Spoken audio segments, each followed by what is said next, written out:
অন্তরে ব্যথিত হচ্ছে বিষয়টা তা না। সে সাম্প্রদায়িক আমাদের যে সম্প্রীতি বাংলাদেশে বিদ্যমান, সেখানে সে সরাসরি কুঠারাঘাত করেছে। আমরা দেখতে পাচ্ছি যে গত 3 দিন আগে হিন্দুদের সর্বোচ্চ যে অনুষ্ঠান, ধর্মীয় অনুষ্ঠান, সেটি সম্পন্ন হয়েছে এবং বাংলাদেশ সেই নজির স্থাপন করতে পেরেছে যেখানে ধর্মীয় অনুষ্ঠান পালনের ক্ষেত্রে কোনো ধরনের সহিংসতা দেখা দেয়নি। আমরা বাংলাদেশের মানুষ সাম্প্রদায়িক সম্প্রীতিতে বিশ্বাসী, তাহলে কেন বাংলাদেশের মাটিতে ইসলাম ধর্মকে অবমাননা করা হবে, কোরআন মাজিদে এর উপর পা রাখা হবে?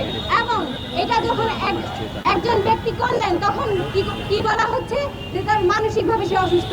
সে যদি মানসিকভাবে অসুস্থ হয় তাহলে কিভাবে সে একজন বিশ্ববিদ্যালয়ের শিক্ষার্থী হয়? এবং সে যখন এই অবমাননা করলো তখন আমরা এখন দেখতে পাচ্ছি যে এই ঘটনা যদি পূজার কোনো মণ্ডপে সাধারণ কোনো ঘটনা দিয়ে হতো, তুচ্ছ থেকে তুচ্ছ ঘটনা, তাহলে এখানে বুদ্ধিজীবীদের মেলা বসে দিত। তারা বলতো বাংলাদেশে হিন্দুরা ভালো নেই, বাংলাদেশে ক্ষুদ্র নিগোষ্ঠীরা ভালো নেই, বাংলাদেশে যারা মাইনরিটি আছে তারা ভালো নেই। তাহলে আজকে তারা কোথায়? তারা কি কোনো বিশেষ এজেন্ডা সার্চ করার জন্য বাংলাদেশে কাজ করে থাকে? তাদের বুদ্ধিজীবিতা কেন? তারা কি নিরপেক্ষতায় বিশ্বাসী না?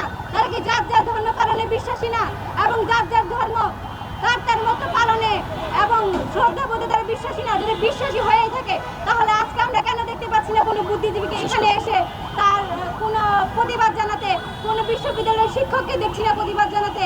আমি চাইবো এই ব্যক্তির দৃষ্টান্তমূলক শাস্তির ব্যবস্থা করা হোক। আর সে যদি এখন মানসিক কোনো সমস্যার সম্মুখীন হয়ে যদি এরকম করে থাকে তাহলে তো সে তো সেফ নয়। তাকে অবশ্যই চিকিৎসার ব্যবস্থা করতে হবে। এখন যদি কোনো এজেন্ট এসে তাকে হত্যা করে তাহলে কি বলা হবে? বাংলাদেশে একটা গৃহযুদ্ধ বেঁধে যাবে। কি বলা হবে? যে একজন হিন্দুকে হত্যা করা হয়েছে, একজন হিন্দুকে হত্যা করা হয়েছে, তার মত প্রকাশের স্বাধীনতা, সে মত প্রকাশের স্বাধীনতা, সে তার মত প্রকাশ করবে, এই জন্য তাকে হত্যা করা যায় না। এরকম নানা ধরনের আমরা তখন দেখবো প্রোপাগান্ডা চালাচ্ছে। তো অবশ্যই সেই শিক্ষার্থীকে যদি সে সুস্থ থাকে তাকে দৃষ্টান্ত শাস্তির ব্যবস্থা করতে হবে। আর যদি সে অসুস্থ হয়ে থাকে তাহলে তার চিকিৎসার ব্যবস্থা করতে হবে এবং তাকে এইভাবে বাইরে খোলামেলা হাঁটতে দেওয়া যায় না। কারণ এটা বাংলাদেশের অভ্যন্তরীণ শান্তি, শৃঙ্খলা, সম্প্রীতি এবং আইন শৃঙ্খলা ব্যবস্থার হুমকি স্বরূপ হয়ে দাঁড়াবে।